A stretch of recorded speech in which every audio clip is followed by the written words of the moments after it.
Good morning, and welcome to today's webcast, Sunsetting Salesforce CPQ and Billing, Your Options Ahead. Before we begin, I'm going to play a brief housekeeping video.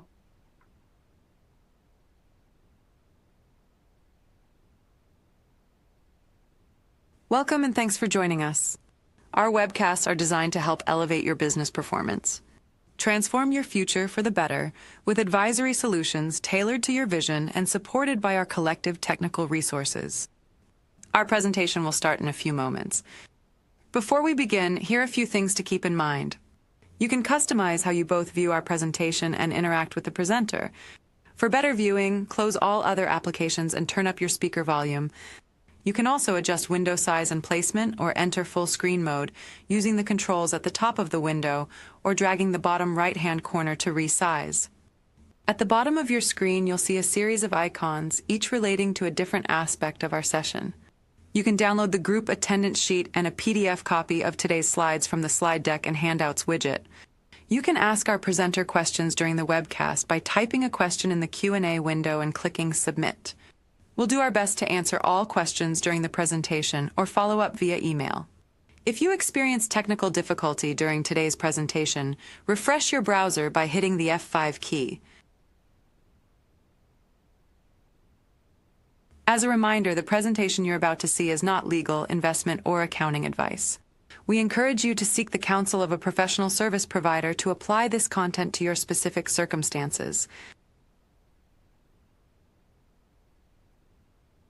Before we get started, I wanted to share our big news. Moss Adams and Baker Tilly have joined forces to redefine accounting, tax, and advisory services for the middle market. It's really exciting, and you can read more about it on our website via the link in the slide deck and handouts widget. With that, I will turn it over to Ryan to get us started. Thank you very much, and hello everyone. My name is Ryan Brown. I am the Director of Products here at Baker Tilly's Data Advisory Services, and working with Salesforce a lot throughout my career, as well as NetSuite, and excited to have a little chat and offer some perspective on a big change that happened this year, but we saw coming last year with Salesforce CPQ and Billing. So here's our agenda, starting with kind of a refresher on the situation, and then getting into at least four major options that I'm seeing being strongly considered by many organizations in this particular situation, similarly, as well as many hybrid options, because there's plenty of those. So option A is going to be staying with CPQ and or Billing. Talk about the pros and cons of that, of course. Also migrating to Salesforce's brand new Revenue Cloud Advanced module. And then option C, reverting to Sales Cloud and customization, the classic approach, which is still a very popular approach with Salesforce. And then, of course, migrating to third-party CPQs or billing, and then some hybrids. So let's get into it. So this is the situation. Way back, doesn't feel like it was that long ago to me. Salesforce acquired SteelBrick and officially got into selling a CPQ, and boy, did they ever do well with that. They followed that up 3 years later by partial acquisition and also some build to bolt on billing following CPQ. So in other words, quote to order in CPQ, amendment, renew, and then billing. So order to invoice was the billing part of that. That started in 2018. And then about 4 years later, they really got sharp with their contract and subscription management tool sets on top of that. And by then, that was 8+ years in, and they had a really, really strong install base, particularly in CPQ and contract and subscription management. And they'd already identified clearly that they needed to go another direction. They began something called Revenue Lifecycle Management. You may have heard the term RLM. Last year in 2024, this year they rebranded it to Revenue Cloud Advanced, right about the same time that they ended sale and innovation on CPQ billing and the largely CPQ and billing contract and subscription management tools and features that many organizations had already implemented and are still using quite actively today. So that is the bright kind of green colors that you could see here. And essentially that means no major upgrades, no major new features to what were really legacy add-on package solutions that they acquired and sold on top of their native or core platform. The light blue you see here is what is now called Revenue Cloud. Of course, Revenue Cloud Advanced is the full suite that would replace a CPQ and a billing with all of the bells and whistles. And it is built natively on the Salesforce core platform. So it is not a package, as you may also hear it called. It is 100% built from the ground up on the platform by Salesforce for Salesforce. And the implications, so the so what of the situation here, is for current installations, if you're using Salesforce CPQ or using billing, you should now definitely consider a transition to a new solution. Why? To prevent disruptions. Pretty important, your revenue transactions, because that's your opportunity pipeline, what you're quoting your customers, what you're ordering and delivering to your customers, and ultimately what you're billing and recognizing revenue for. So pretty big deal. So before we get into the options, we'll do a quick poll. If your organization is running on Salesforce, I assume it is. If you're here, may not be, that's okay too. What are you leveraging for your revenue transactions, opportunities, quotes, orders, invoices, shipments, fulfillments, credits, all kinds of revenue transactions, anything that's touching one of your customers for those offerings that your organization is selling or putting out there on the market.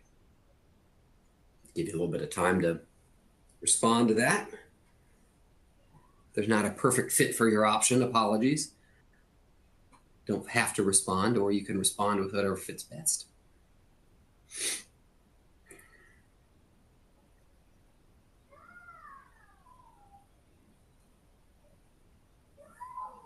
All right. Most of the folks here have submitted at this point, and we will have a look to see where you're at. So that's very surprising to me. Most organizations I've worked with are just using Sales Cloud. A lot of them are also using CPQ. Obviously, most of you here are using CPQ. CPQ and billing, again, very popular. Billing, it's got a nice install base, but CPQ's install base is massive.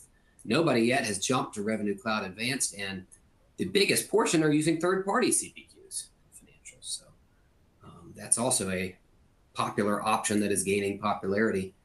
So option A, now that we're going to get into the options after we've outlined the situation, done a little poll of who all's here and where you're all coming from. Why stay with CPQ and billing? Well, as I mentioned, there's a large, and to Salesforce, quite valuable install base of CPQ customers. Almost half of you represent that, although significantly less so for billing customers. Still a very valuable install base. I have spent well over a year with my team really digging into the new Revenue Cloud, and I could definitely say it's come a long way, but there's still a lot of use cases that it doesn't natively support that CPQ and billing did.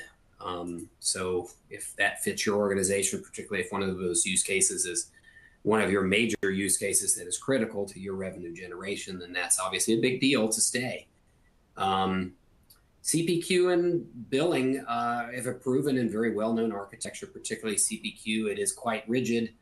I've said a lot of colorful things about it in the past, CPQ in particular, but there's also a robust and very experienced supply of implementation and support resources on the market for your organization to maintain and continue to improve CPQ in particular, because it's been around now for 10 years, right? And it was around as steel brick even longer than that.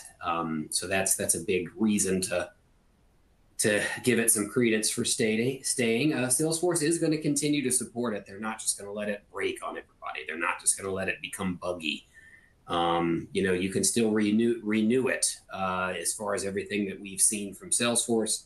You can still get support and security fixes. Again, you're just not going to get major new features and fancier AI Einstein type improvements that are only going to go to RCA.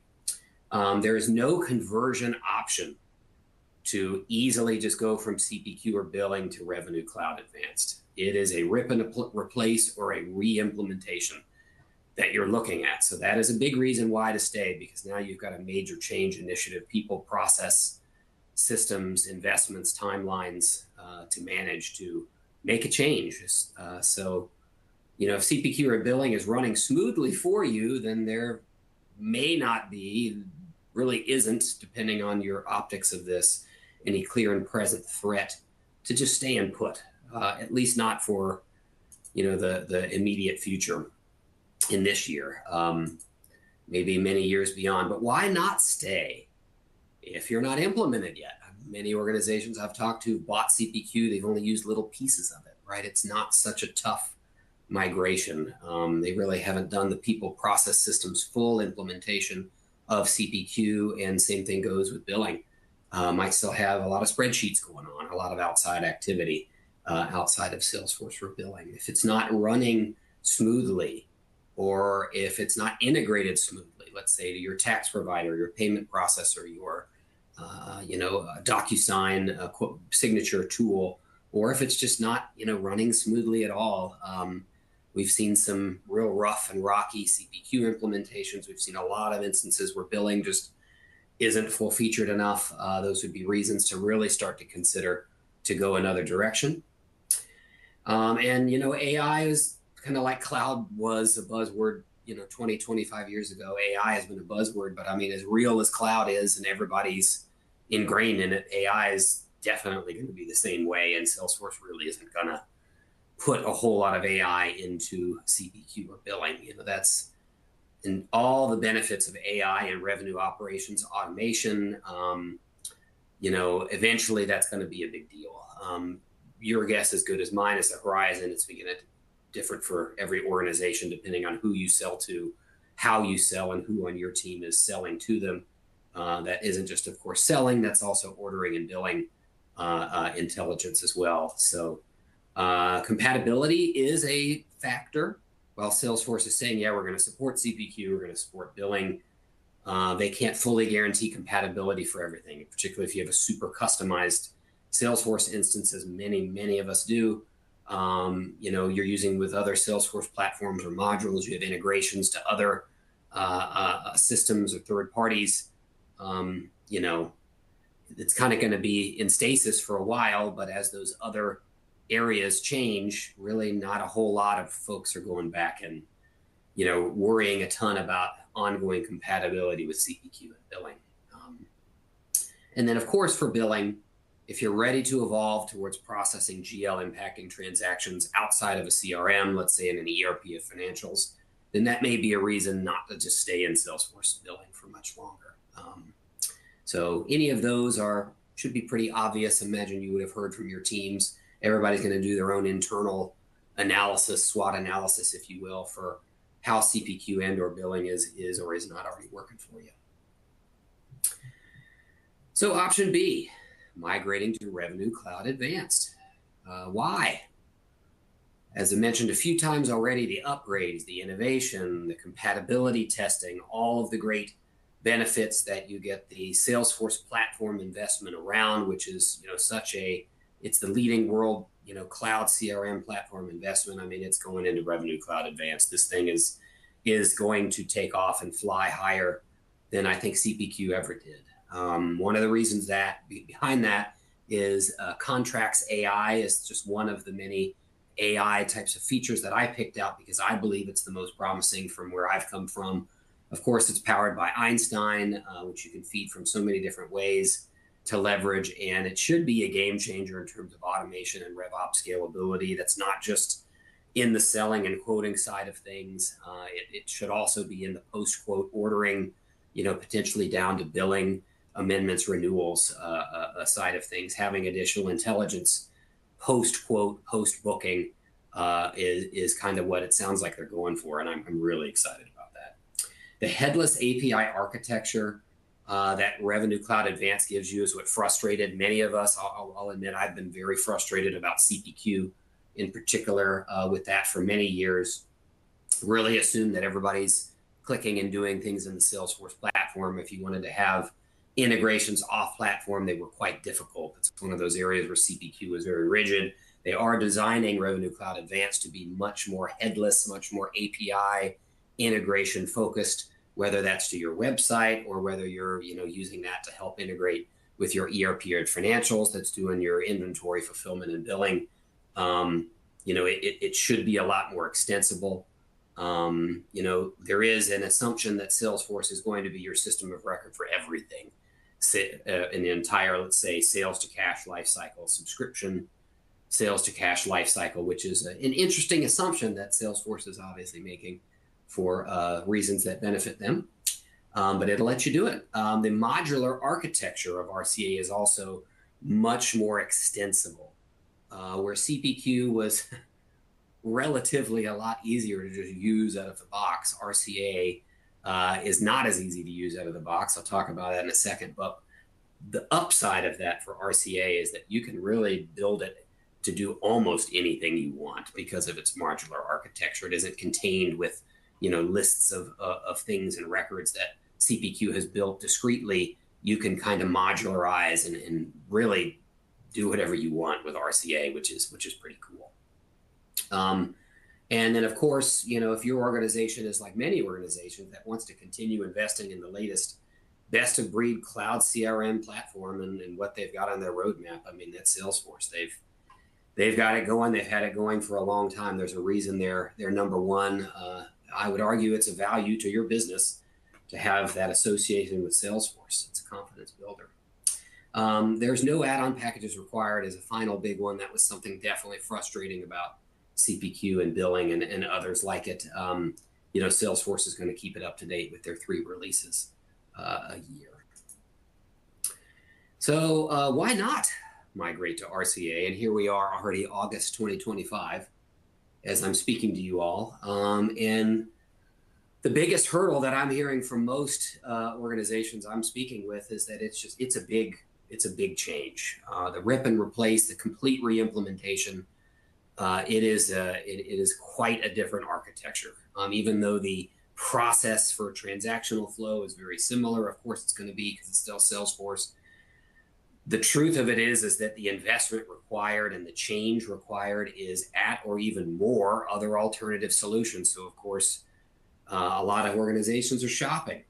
The other thing about RCA is it's not yet proven or super terribly mature. There's a lot of speculation out there in the market as to why that is, but the numbers are kind of pretty clear. The adoption hasn't been as wild in the first year and a half as I'm sure Salesforce and many partners like us would have wanted. That's probably because of the difficulty in upgrading from CPQ and Billing or re-implementing. And then part of it also is once you get a demo, you find that many use cases are not natively out of the box, just ready to go like they were in CPQ. So that's kind of a downside of the modular architecture. You do have to kind of build a lot yourself as opposed to just using what comes out of the package, at least at this current state. Shorter term, a lot of these differentiating features like the AI and the API features I mentioned earlier that are going to be awesome and game changers, they're still in development. They're either not released or very early release in a partial feature function. So it's kind of difficult for some to buy into that until those are really ready to take full advantage of. Documentation support and best practice implementations. I mentioned earlier, there is a massive supply of CPQ in particular implementation and support resources out there that can help you. It's not really the same for RCA yet. People are still learning it. We're still learning it. I will say Salesforce support has come a long way this year in terms of supporting it. I've been quite pleased with that. But the documentation is nowhere near, obviously we're a decade-plus-year-old CPQ was either. It includes a broad license and features that assume you want to do everything in your CRM. So, if you want to start or keep your GL impacting transactions, your inventory, fulfillment, billing, and RevRec in a CRM, instead of an ERP or financial system, it definitely assumes that you want to do all of it in Salesforce. And Salesforce is very interested in mastering all of that for you. So that may not fit all organizations, particularly organizations that, may need an ERP or a financial system for other reasons, such as real-time GL impacts reporting, et cetera. But again, you can integrate RCA with an external ERP and financials much, much better. Option C, kind of got ahead on the clicks here on accident. Sorry about that. Reverting back to Sales Cloud and doing some customization. So this is an option that I was actually surprised is being considered a lot more, but it makes some sense when you look at these. I talked to one of our partners here at Baker Tilly, less than 20% average utilization of the Salesforce platform licenses across their existing customer base, despite them paying for it all. So maybe CPQ and or billing is that for your organization? If so, then almost every customer that uses Salesforce does use base Sales Cloud and the account management, some semblance of the CPQ, CRM features, but the rest may be questionable. So, just building on top of core Sales Cloud is same as it ever was, and it's unlikely to change. The CapEx advantages are another key area that this partner pointed out, and I agree. If you can scope out a one-time re-implementation on base Sales Cloud and just customize what you need, that cost is fixed, flat, and depreciable, and quite budgetable. So sometimes that's an advantage over what's an escalating OpEx if you're just buying licenses and maybe still having to do a bunch of customization on top of those. Simplicity and control. If you have a great idea of what you need, then just build that and that alone, and you don't have to wait on Salesforce's roadmap. You don't have to wait for them to support it or mature it. You're going to get a lot of different AI inputs in Salesforce either way, and you could potentially make use of those if you're customizing. Internal ownership as well is an important thing for some organizations. Building it yourself, gaining that true independence, using a partner that teaches your team to fish, that can really cut down on, consulting costs, costs of support, cut down on your back office and administration in the long run, particularly. And then flexible configuration and flow. Salesforce is immensely popular because it is so powerful with what you can configure and flow without needing to be a developer to write scripts. And Revenue Cloud, I'll point out right now, really requires a lot of configuration and flow to get it running. So you're kind of doing a lot of that with Revenue Cloud and even without Revenue Cloud. So that was a great point that I brought up that I wanted to make sure on these slides. If you don't need fully baked in AI to Revenue Cloud, like some of these other things that RCA is offering, then considering a simpler, more flexible solution that you build is quite a popular option these days, post CPQ world that folks are considering. So downsides of this, kind of the similar build versus buy, a list that you may have already considered before you got onto CPQ, but there is some upfront hidden cost and risk to, well, what if we design it wrong? What if we estimate it wrong? We could be way off, and none of this is warrantable. We are on the hook with all the risk for, building this custom home, if you will, not exactly to what we really need. So it puts a bit of a pressure on your partner and or your team to help you do that right. Evolution and change. I've seen this so many times. It takes however many months or many years to build a custom solution. By the time it's ready, everything's changed. The requirements have shifted. So if there's a lot of mergers and acquisition or market change or just change in your company's offerings, that's something to consider as a negative potentially for this approach. The people hidden cost and risk here too is kind of a flip side of the first one. The maintenance and support is great if you can get it all internally, right? Super responsive, most cost effective to support yourself internally. But if you have a few key people leave and they don't do a stellar job on that documentation and they don't do that knowledge transfer and help you mitigate that risk, then you can get real stuck. I've seen that happen more than a few times, certainly with heavily customized environments. The strategic investment criteria to consider as well.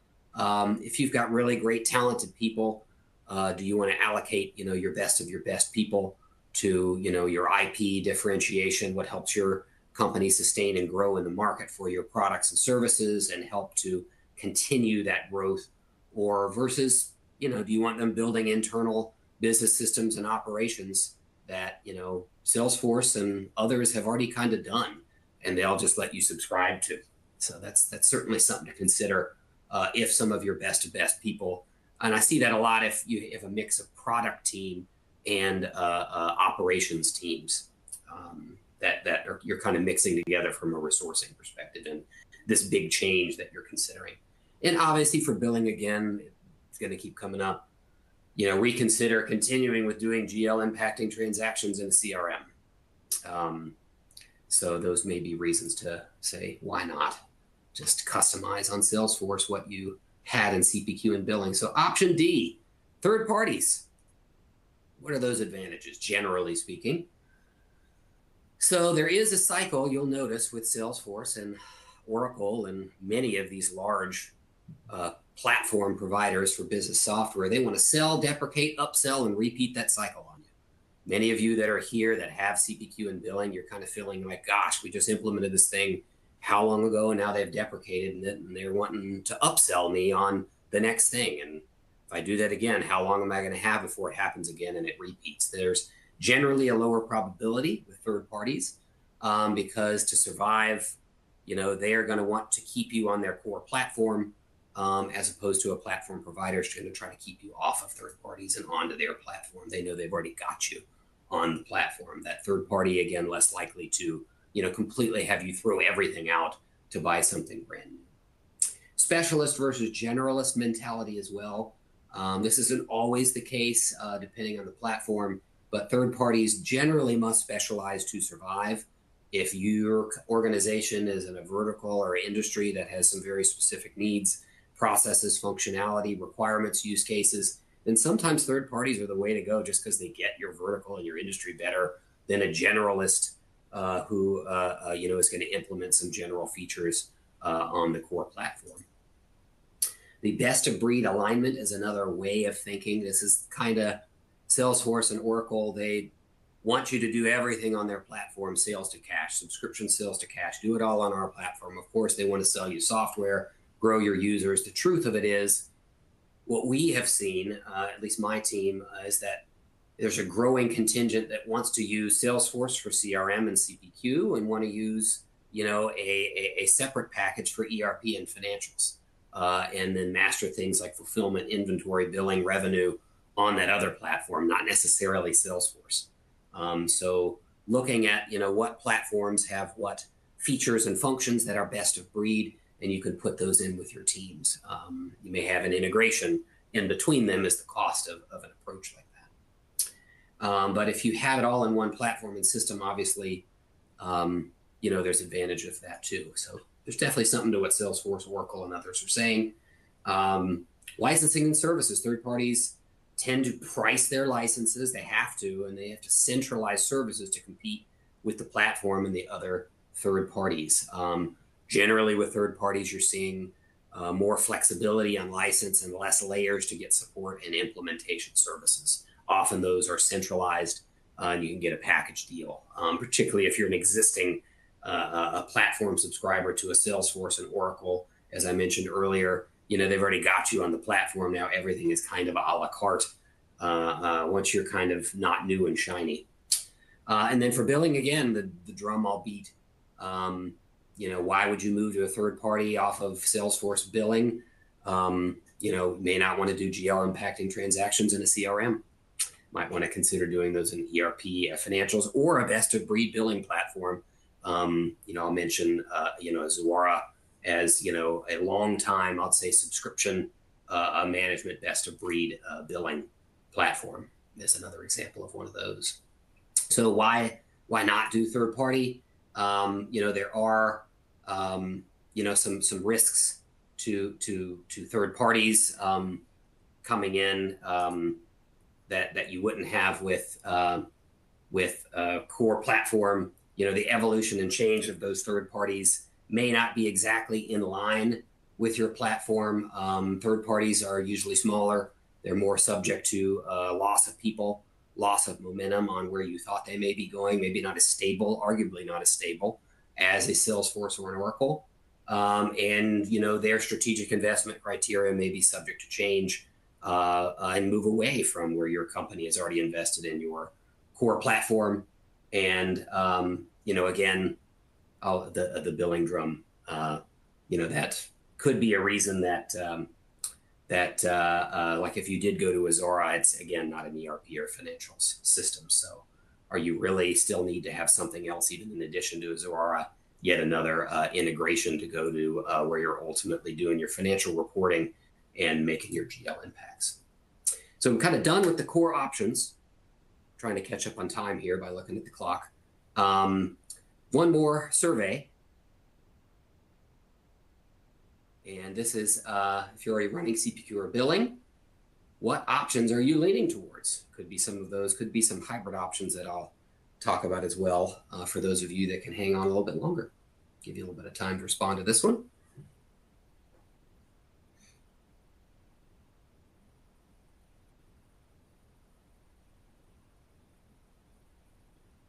Appreciate everybody's time. Sorry, going over a little bit versus what we thought. For the sake of that, I see we've got about a good portion of responses in. Some of you are still going. We're going to see what these results look like. Some are looking to keep, some are going to RCA, some are doing a hybrid. So let's talk super quick about the hybrids. And the hybrids are E to Z and beyond. We recommend here at Baker Tilly using Salesforce to master CRM and those commonly related process areas like a CPQ, but not necessarily GL impacting transactions. So a hybrid could be keeping CPQ, moving billing and revenue to an ERP, you going to RCA, using it like a CPQ, and still moving billing and revenue to an ERP, or just customizing Sales Cloud and moving billing and revenue to an ERP if it's not already there. We have a solution here at Baker Tilly called 360 Subscription Billing, as well as a great Salesforce advisory practice that can help you do that. You can also go to a third-party CPQ and do this, but an outline like this, a split between the system, is what we're seeing more and more commonly. Again, in this case, if it's NetSuite or some other ERP on the side, you would do your opportunities, amendments, renewals, quoting in Salesforce, be it CPQ, RCA, or third party, or something custom. Let's say it's an Oracle NetSuite on the side. You would do your order to cash and revenue over there and keep those in sync. There are plug-and-play solutions for that on the market. Ultimately, the second big recommendation is make sure you find a great partner. We've got some wonderful resources here at Baker Tilly and digital advisory services and beyond to help you come up with that short and long-term solution, be it customizing your Sales Cloud with CPQ-like features. We mentioned the advantages of that CapEx versus OpEx conversation. Finding something completely different, beyond CPQ-like features by customizing on top of Salesforce, and of course keeping CPQ, maybe moving to manual billing for a little while until you're ready to move elsewhere. Manual billing should last for a while, as well as CPQ, depending on the complexity of your billing. And of course, using RCA like CPQ and going to manual billing, in an interim period is something we're seeing a lot of companies do as well. Feel free to reach out to somebody here at Baker Tilly Digital Advisory Group. We've got a merged advisory group, Moss Adams and Baker Tilly, as you can see here on the screen. Down here, you can see the green asterisk. That's where Patrick Yurgoski is the principal of the Salesforce practice. You can see we've got NetSuite, Oracle, other practices here. Feel free to reach out to me or go through the website if you would like to get in contact with anybody and start a discussion along any of these potentially hybrid approaches. And with that, I will wrap up a tad late, and we'll go to questions or wrap. Talea, what do you think? Awesome. Yeah, I think we can wrap since we went a little over, but no worries here. Thank you so much for a great presentation today. If we didn't have time to answer your questions, we will do our best to follow up with you after the webcast. Here's a link to an online survey where you can provide feedback for today's presentation. Please take a moment to complete this survey, as your feedback is very important to us. Please also visit mossadams.com for future webcasts and other resources to help elevate your performance upward. Thank you for joining us, and we hope you'll join us again next time.